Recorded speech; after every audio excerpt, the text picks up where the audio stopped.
Selamat malam, saudara yang dikasih Tuhan. Kita ketemu lagi dalam Syafaat Malam GKI Gading Indah. Cuaca sekarang mendung. Padahal sekitar 2 jaman lalu waktu saya menghantar putra saya ke sekolahnya, rasanya masih biru langitnya, masih cerah.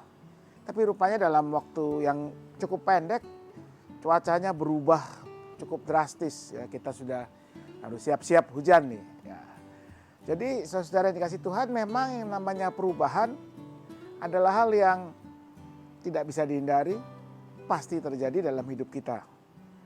Ada seorang filsuf Yunani yang misalnya mengatakan bahwa segala sesuatu selalu berubah, segala sesuatu selalu ada dalam aliran, seperti aliran sungai yang mengalir dan berubah-ubah terus.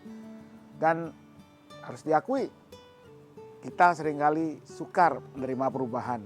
Contoh, coba Anda ambil selembar kertas, lalu tulis kata perubahan dengan tangan yang Anda biasa pakai untuk menulis di satu sisinya.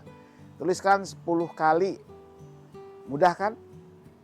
Nah, sekarang coba dengan tangan yang tidak biasa Anda gunakan untuk menulis, tuliskan kata yang sama di sisi sebelahnya.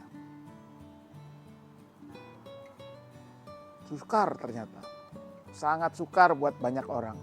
Dan itu yang terjadi saudara. Kita seringkali gelagapan dan karenanya kita tidak siap, karenanya kita menolak perubahan. Dalam hidup misalnya, dalam cerita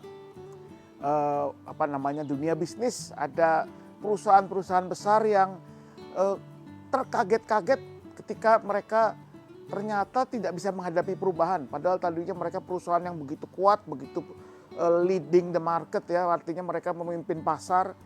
Misalnya perusahaan Kodak, lalu dulu Anda ingat satu merek telepon genggam yang sangat dominan, hampir semua orang menggunakannya. Sampai satu waktu muncul perubahan yang drastis dalam bagaimana orang menggunakan telepon genggam, bagaimana telepon genggam itu dirancang. Hingga perusahaan ini kemudian menjadi tidak relevan lagi sampai sekarang ya. Bahkan di press conference terakhirnya CEO-nya mengatakan kami tidak melakukan kesalahan apapun, tapi kami kalah katanya. Ya itu karena tidak bisa menghadapi perubahan. Bagaimana dengan kehidupan kita sebagai gereja? Seringkali juga kita resisten, kita menolak perubahan. Kita menganggap perubahan itu tidak perlu. Toh semua baik-baik saja, semua berjalan lancar. Saya ingat misalnya ketika dulu liturgi GKI ada perubahan, misalnya tentang posisi perjamuan kudus, sakramen perjamuan kudus dalam liturgi. Ada yang mengatakan memang yang dulu salah, memangnya cara yang dulu itu tidak berjalan baik. Ya, tentu bukan itu maksudnya. Tetapi ada satu tujuan yang mau disasar, dituju oleh perubahan itu. Atau ada yang beranggapan, oh yang kita punya sekarang ini sudah sempurna, sudah baik. Ini yang sudah berlangsung bertahun-tahun, tidak perlu dirubah. Bahkan ada juga yang mengatakan Tuhan tidak pernah berubah. Ya, saya ingat betul dalam satu dialog di salah satu film favorit saya, The Two Popes, yang bercerita tentang satu gambaran imajiner tentang Paus Benedictus XVI dan Kardinal Bergoglio yang nanti akan menjadi Paus Fransiskus. Dan bagaimana mereka berdiskusi tentang perubahan. Kardinal Benedictus XVI bersikeras Tuhan itu tidak bergerak, tidak berubah. Paus Kardinal Bergoglio atau yang nanti akan menjadi Paus Fransiskus mengatakan no, God is changing katanya. Lalu kata Paus Benedictus, lalu kalau dia berubah di mana kita menemukannya? Dalam perjalanan, kata Kardinal Bergoglio. Dan memang begitu saudara-saudara. Kalau kita membaca dalam Alkitab, kita temukan berkali-kali Tuhan berubah.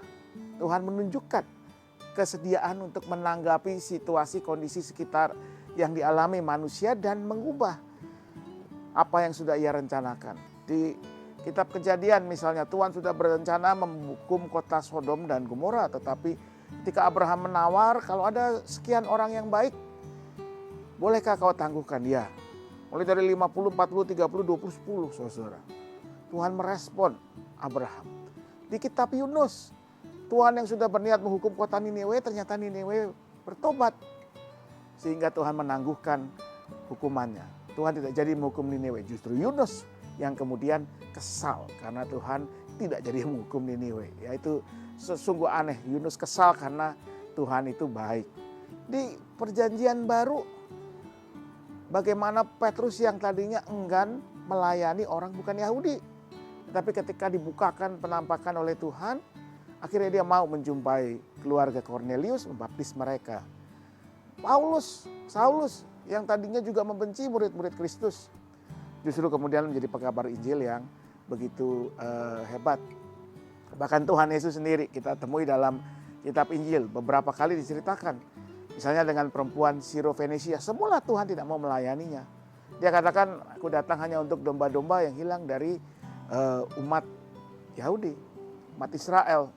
Tapi melihat kegigihan, kerendahan hati sang perempuan itu, ada perubahan, hatinya tergerak sehingga ia mau menolongnya.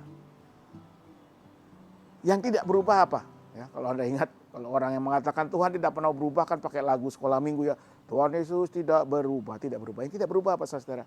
Kasihnya tidak berubah. Karena Tuhan mau menghadirkan kasih, damai sejahtera, sukacita. Dan karena itu dia merespon apa yang terjadi dalam kehidupan manusia. Dan ia berubah demi menghadirkan kasih, damai sejahtera, sukacita itu. Karena itu kita harus belajar menjadi pribadi, keluarga, gereja yang sanggup merespon perubahan. Yang menanggapinya dengan hati, pikiran yang terbuka. Bahwa barangkali di dalam hal yang baru itu, Tuhan sedang bekerja menghadirkan apa yang baik darinya. Nah, buat umat GKI Gading Indah, dalam beberapa minggu ke depan akan ada perubahan yang besar dalam bagaimana kita beribadah. Khususnya bagi Anda yang biasa beribadah di Aula TKK 6 BPK Penabur Hibrida. Karena mulai minggu keempat bulan Juni, aula itu akan mengalami renovasi yang cukup besar sehingga kita harus pindah khusus untuk kebaktian umum kedua dan sekolah minggu dan kebaktian pemuda yang berlangsung di minggu pertama itu akan berpindah ke aula kompleks BPK Penabur Internasional atau nama resminya kalau SPK Penabur yang ada di Jalan Mediterania. Tentu akan ada banyak perubahan yang terjadi selama sekitar direncanakan 8 minggu perpindahan ini. Di awal pasti akan ada hal-hal yang tidak nyaman, yang kita biasanya gini, biasanya dulu ke paduan suara itu naik ke panggung dengan banyak mic, sekarang tidak bisa. Umat yang tadinya bisa dengan gampang naik lift sekarang harus berjalan agak jauh misalnya.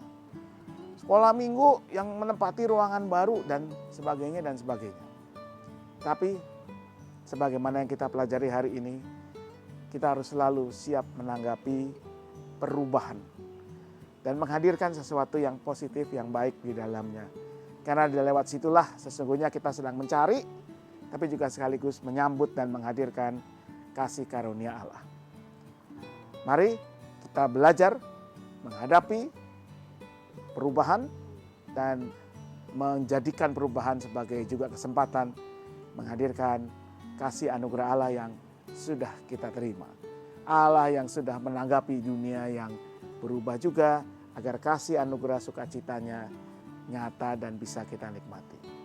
Selamat malam, Tuhan memberkati selalu. Mari kita berdoa.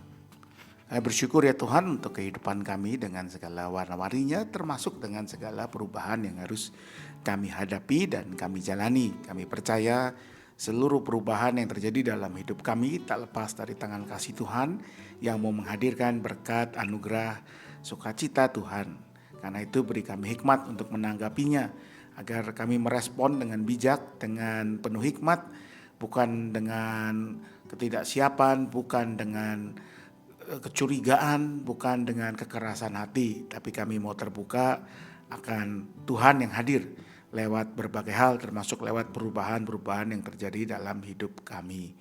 Kami berdoa untuk bangsa dan negara Indonesia dalam berbagai pergumulannya, termasuk perubahan-perubahan yang terjadi, perubahan di kondisi sosial masyarakat, perubahan terjadi di dalam berbagai perkembangan teknologi, berhikmat kepada kami semua termasuk para pemimpin untuk boleh menghadapi perubahan ini dengan bijak dan menghasilkan hal-hal yang memang membawa kebaikan bagi kehidupan banyak orang.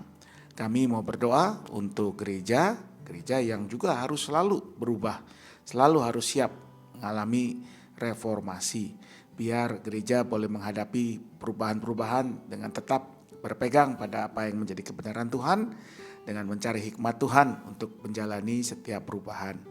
Pada keluarga-keluarga, dalam perubahan-perubahan yang terjadi dalam hidup mereka yang terkait dengan kondisi-kondisi ekonomi, kondisi keadaan relasi antara anggota keluarga, dan tentunya kondisi-kondisi fisik, psikis, dan spiritual yang seringkali sukar dihadapi, sukar ditanggapi. Beri hikmat, beri kekuatan, berikan pertolongan agar semua perubahan bisa dilewati dengan tetap bersandar pada anugerah Tuhan saja. Kami serahkan diri kami, bangsa dan negara kami, gereja kami, keluarga kami, menghadapi setiap perubahan yang terjadi. Tuntun dan bimbinglah selalu hanya dengan anugerah-Mu. Dalam nama Yesus Kristus kami mohonkan doa ini. Amin.